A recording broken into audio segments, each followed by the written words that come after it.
Okay. What is this? Oh, this is a reconstruction of the whole brain. We just go section by section and reconstruct the whole brain. And you see that each one shows you one section. Now I want to show you what we have done is, let me go and find the one that I did here. Locus. Yeah, you see that here, and then here we go to this.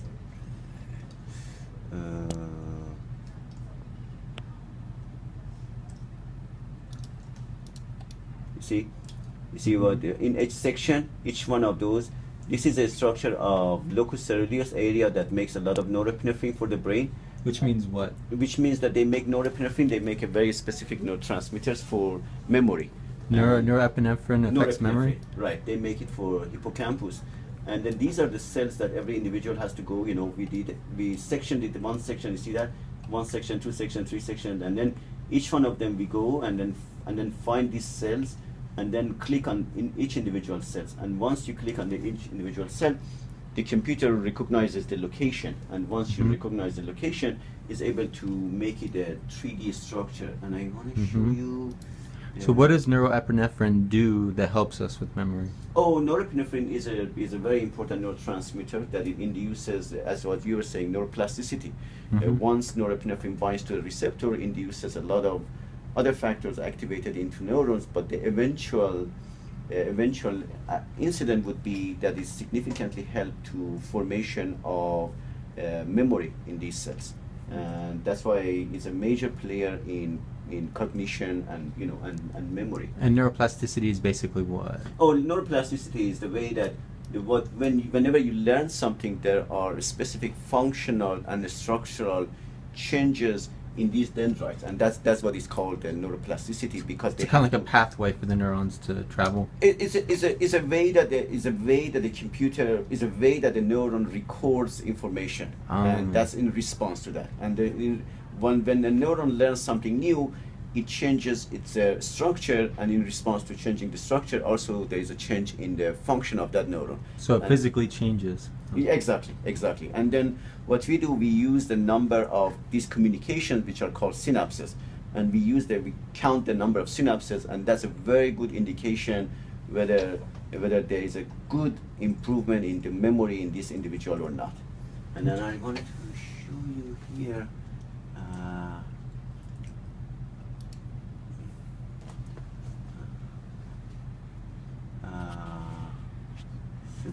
Scaling.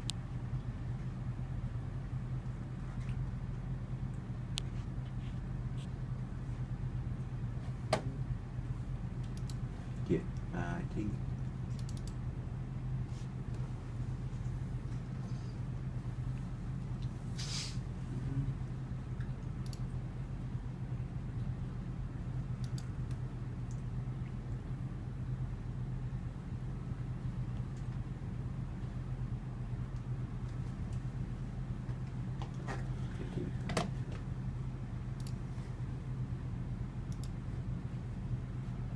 So what are we looking for? Oh, we are looking for, I'll show you, I mean,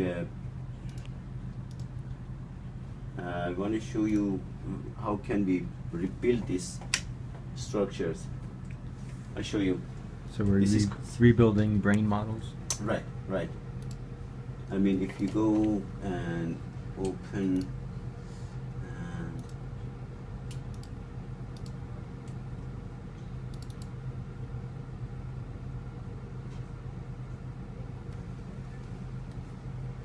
now we went to section by section, and we recorded the location of each individual cell. Now the computer knows where each cell is located. Now so in a specific section, in a specific location, and you see that this is the fourth ventricle, and these are the cells. So you could do this with my brains. Theoretically, with any brain, we could do that. But then here, if we go and I wanted to do.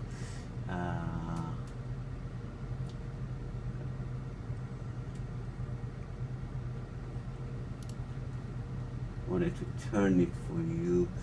I think it should be. Bill should be here, right? That's me that probably knows it better. Mhm. This program. Analyze the display.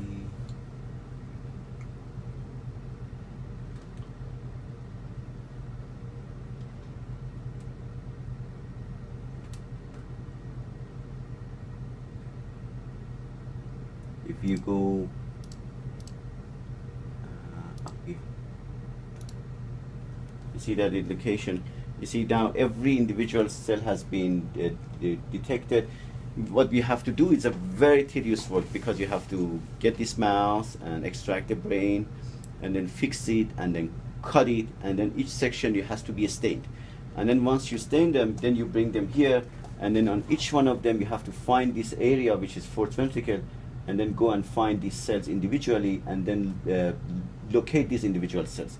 Once you do that, the machine is able to rebuild it for you, and then rebuild it for you, and then generate some kind of 3D rendering of the entire area, and it gives you a lot of information. Where is it located? What's the size of it? Was there a shrinkage in it?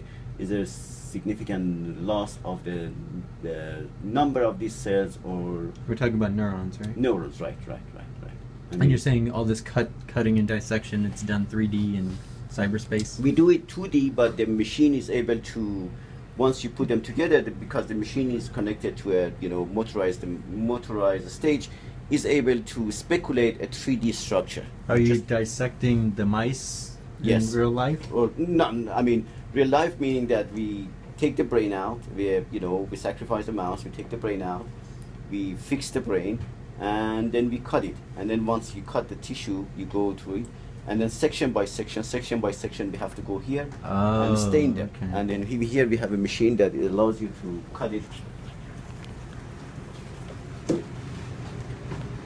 So this machine does what? This machine cuts the tissue. You just can cut 5 or 6 micron tissue. That's why you just cut it this way. So it's very precise, Very dissecting. precise cutting. And then it does it all in -30, because there is a freezer here. Mhm. And once it's done, then we stain them. And Mhm. once it's stained, we put it on the slides, and then we take it to that computer, and that computer is able to build a 3D structure for us. Mhm. We record 2D, but the machine generates some kind of 3D structure for us. Mhm. That's the idea. Interesting. So what are you learning from the 3D structure? Oh, what we learn is that whether there is a shrinkage or atrophy of that region in let's say in our mouse model versus a control mouse model, or if we use a treatment, whether that, you see, you just did the rendering now. You see. Okay. I think that's what you want to show. Yeah, that's the. You see that he just built did the rendering of that volume. You see, he connected all those volumes to each other, and then he built a kind of 3D rendering of the whole area. What the green is, the fourth ventricle, is the area that contains cerebrospinal fluid, and the dots are the cells that making norepinephrine for the brain. And then by looking at this, we learn: are they smaller in their size? Are they fewer in their number? Are they closer to each other? Are they farther from each other? Do they, and all these will teach us whether there is any significant alterations in structure of this very important region in Down syndrome. And then, if we have a treatment, we use that treatment and see whether that would change that structure and eventually the function. Have you seen any changes in the treatment yet? Yeah, I mean, we have seen that not necessarily the number of cells, but we have seen when they make connections. When we use our treatment, the number of connections that these neurons make with each other, there's a significant increase or improvement in the number of this communication between the cells. Oh, so the treatment you're providing increases the connection between the neurons. The number of and synapses, right? Yes, and- exactly. Increases the number of synapses. So even with the same or the less amount of neurons, they can still learn at a better rate. Absolutely. Even you don't have to make new neurons. What you do, you need to make more communication. So you're assisting the activity of the brain to basically organically connect with itself. Establish new connections, and hopefully when you establish new connections, that would translate into better cognitive function and better memory and learning and memory in these mice. So far, so good, right? Yes.